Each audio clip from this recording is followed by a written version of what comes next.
안녕하세요. 헬스플러스 라이브 이윤지입니다. 신체 활동의 원동력인 허리. 하지만 통증이 생겨도 치료를 미루는 경우가 많은데요. 오늘은 간과하기 쉬운 척추 질환에 대해 알아보겠습니다.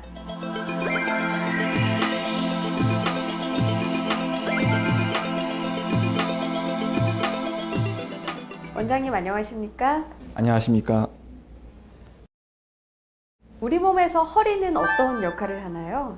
허리는 우리가 걸을 수 있게 몸을 지탱해주고 외부에서 발생하는 충격을 흡수하며 허리, 엉덩이, 다리, 발로 가는 신경이 지나가는 통로이면서 동시에 이러한 신경들을 보호하는 역할을 합니다. 네, 현대인들에게 허리 통증이 많이 발생하는 이유는 뭔가요? 과거에는 많이 앉아서 생활하는 경우가 없었는데 최근 들어서 사무실에 앉아서 일을 하거나 아니면 이제 다른 곳으로 이동하기 위해서 전철, 버스, 택시 등 이용하게 되는데요.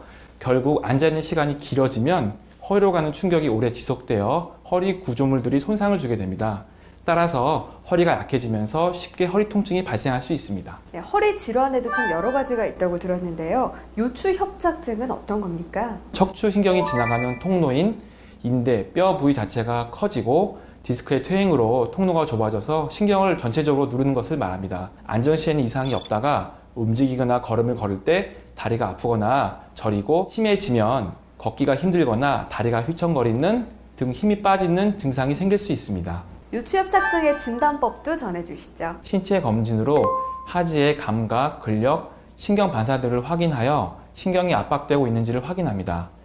그리고 엑스레이를 촬영하여 전체적인 척추 구조를 확인하고 MRI, CT를 통해서 정확한 위치와 진행 정도, 그리고 그 앞으로의 상태 등을 확인할 수 있습니다.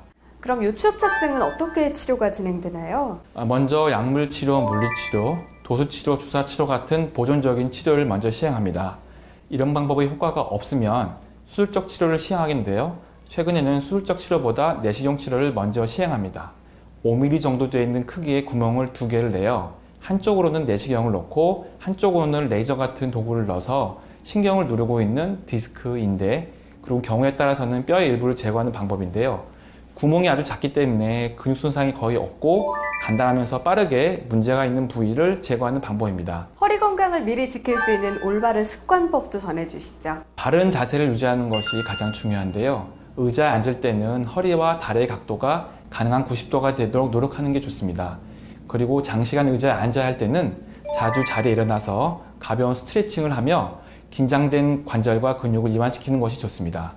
잘 때에는 옆으로 누워서 앞다리 사이에 베개를 끼우고 나면 골반이 틀어지는 것을 방지하여 아침에 일어날 때 허리 통증이 훨씬 덜해집니다. 또 무거운 물건을 들 때는 가능한 한 허리가 아닌 다리의 힘으로 천천히 들어 올려 허리 근육에 무리를 주지 않는 것이 좋습니다.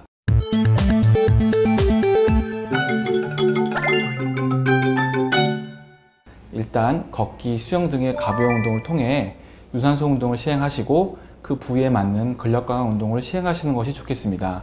만약 그래도 호전되지 않는 경우에는 전문가와 상담하여 좀 더 심화된 방법으로 치료 방법을 결정하시는 것이 좋겠습니다.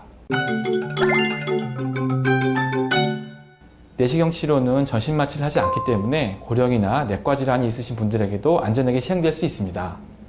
5mm 정도의 구멍만 필요하며 근육 손상이 거의 없고 1시간 이내에 끝나기 때문에 치료 후 하루 이틀 정도면 일상생활로 복귀가 가능하십니다.